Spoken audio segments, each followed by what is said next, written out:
ভোটের ব্যবধান হলো মাত্র 2320টি ভোট। আর আমাদের এই ভোট বাতিলকৃত ভোটের সংখ্যা আমার আসনে 4381।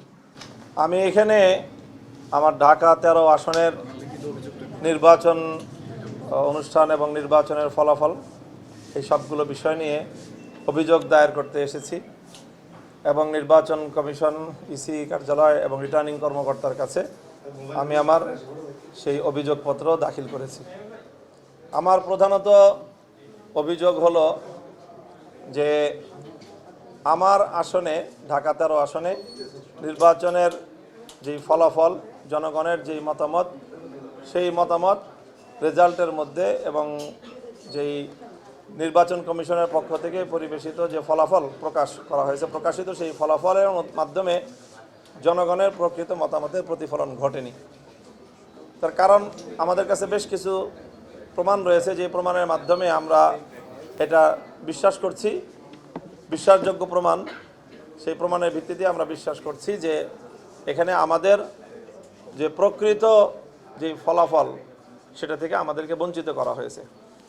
যেমন আমাদের আসনের বেশ কিছু কেন্দ্র থেকে আমাদের যে পোলিং এজেন্ট ছিল, সেই পোলিং এজেন্টদেরকে বের করে দেওয়া হয়েছে মূল গণনার সময়, যার কারণে অনেকগুলো আমাদের সেই রেজাল্ট শিটের মধ্যে আমার পোলিং এজেন্টের স্বাক্ষর নাই। স্বাক্ষর ছাড়া তারা একতরফাভাবে নিজেদের মতো করে রেজাল্ট প্রকাশ করে দিয়েছে। তারপরে মূল সময়ে রেজাল্ট যখন গণনা করা হয়, যখন ভোট গণনা করা হয়, ভোট গণনার সময় আমাদের প্রতিদ্বন্দ্বী প্রার্থীর দেখা গেছে যে ওই সময়ে এজেন্ট পরিবর্তন করেছে। সারাদিন এক পোলিং এজেন্ট ভোট কাস্ট করেছে, গণনার সময় সম্পূর্ণ আইন বহির্ভূতভাবে সেখানে আরেকজন গিয়ে ঢুকে তারা ভোট গণনা করেছে, যেটা আমরা মনে করি যেটা কোনোভাবেই গ্রহণযোগ্য হতে পারে না। তো এইভাবে বেশ অনেকগুলি আসন থেকেই আমাদের পোলিং এজেন্টদেরকে বের করে দিয়ে, অথবা পোলিং এজেন্টদেরকে তাদের স্বাক্ষর ছাড়াই একতরফাভাবে ওনারা ফলাফল প্রকাশ করেছেন। দ্বিতীয় হলো যেই ফলাফলগুলি প্রকাশ করেছেন তার মধ্যে অনেকগুলোর মধ্যেই স্বাক্ষর নেওয়ার পরে গিয়ে ওনারা ট্যাম্পারিং করেছেন, এবং ট্যাম্পারিং যেই ফলাফলগুলিতে করেছেন, যেই শিটগুলিতে করেছেন, দেখা গেছে সবগুলো শিটে একটা জায়গাতেই ট্যাম্পারিং। একটা প্রার্থীর ভোটের মধ্যেই সেখানে ওভাররাইটিং, সেখানে কেটে সংখ্যা একটা জায়গায় আরেকটা বসানো হয়েছে, একটার উপর দিয়ে আরেকটা সংখ্যা লেখা হয়েছে। এই সবগুলি ঘটনা একজন প্রার্থীর ক্ষেত্রেই ঘটেছে, অন্য প্রার্থীদের ভোটের সংখ্যার মধ্যে এই ধরনের কোনো শিটের মধ্যে নেই। এটা হলো দ্বিতীয় কথা। এতে প্রমাণ হয় যে পরিকল্পিতভাবে ভোট গণনার শেষে একজন প্রার্থীর ভোট বেশি দেখানোর জন্য সেখানে পরবর্তীতে সেটাকে ওভাররাইটিং করে ওটাকে বৃদ্ধি করে দেখানো হয়েছে।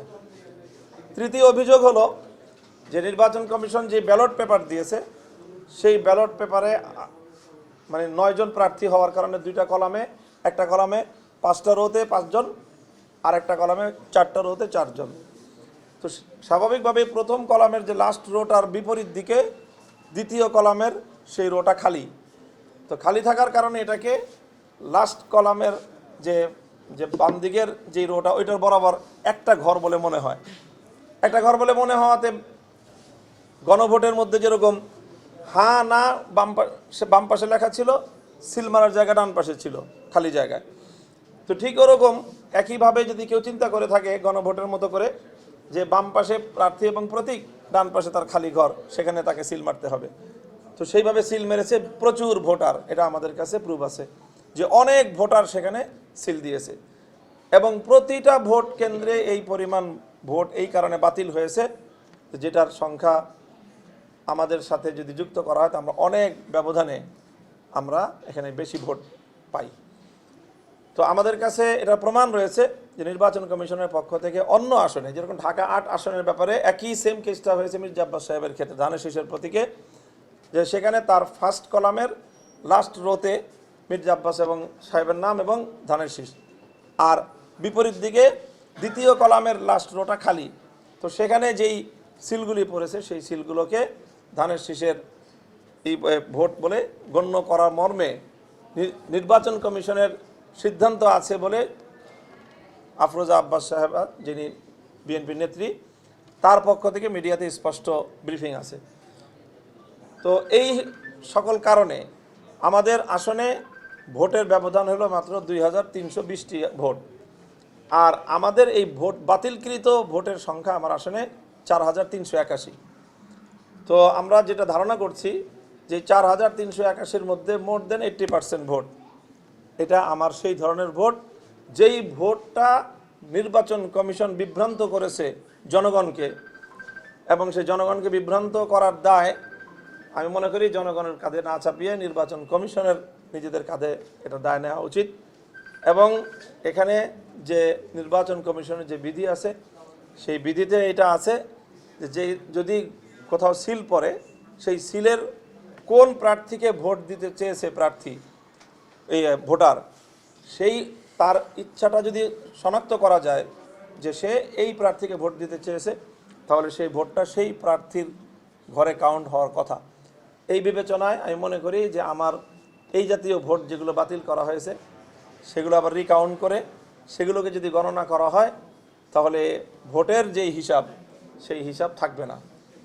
এখানে ওভাররাইটিং করে যেই পরিমাণ ভোট বাড়ানো হয়েছে সেটা এবং যেই পরিমাণ ব্যালট বাতিল করা হয়েছে, এই দুটো যুক্ত করলে আমার ধারণা যে 5000 ভোটের ব্যবধান আমার পক্ষে হবে। তো এই হলো অবস্থা। কাজে এই অবস্থার প্রেক্ষিতে আমি তাৎক্ষণিক ওই দিন রাতেই এসে নির্বাচন কমিশনকে অবহিত করেছি, আমাদের এই যে রিটার্নিং কর্মকর্তাকে অবহিত করেছি, এবং ইসি সচিবের সাথে আমি কথা বলেছি, এবং সেটা ওনাদের সাথে কথা বলার পরে এখন আরও প্রুফ সহ যাবতীয় সকল কাগজপত্র ডকুমেন্ট সহ আমরা সেগুলো তাদের কাছে সাবমিট করলাম। এখন আমাদের পরিষ্কার কথা যে যেই ভোটাধিকার প্রতিষ্ঠা করার জন্য, জনগণের ভোটাধিকার সংরক্ষণ করার জন্য যে আমাদের সংগ্রাম, আমাদের যে আন্দোলন, সেই আন্দোলন এবং সংগ্রামকে সফল করতে হলে জনগণের ভোটাধিকারকে যদি সংরক্ষণ করতে হয়, তাহলে আমাদের এই আন্দোলন থেকে পিছিয়ে আসার কোনো সুযোগ নেই, এবং যে কোনোভাবেই আমরা এই অধিকারটা প্রতিষ্ঠিত করেই ছাড়ব।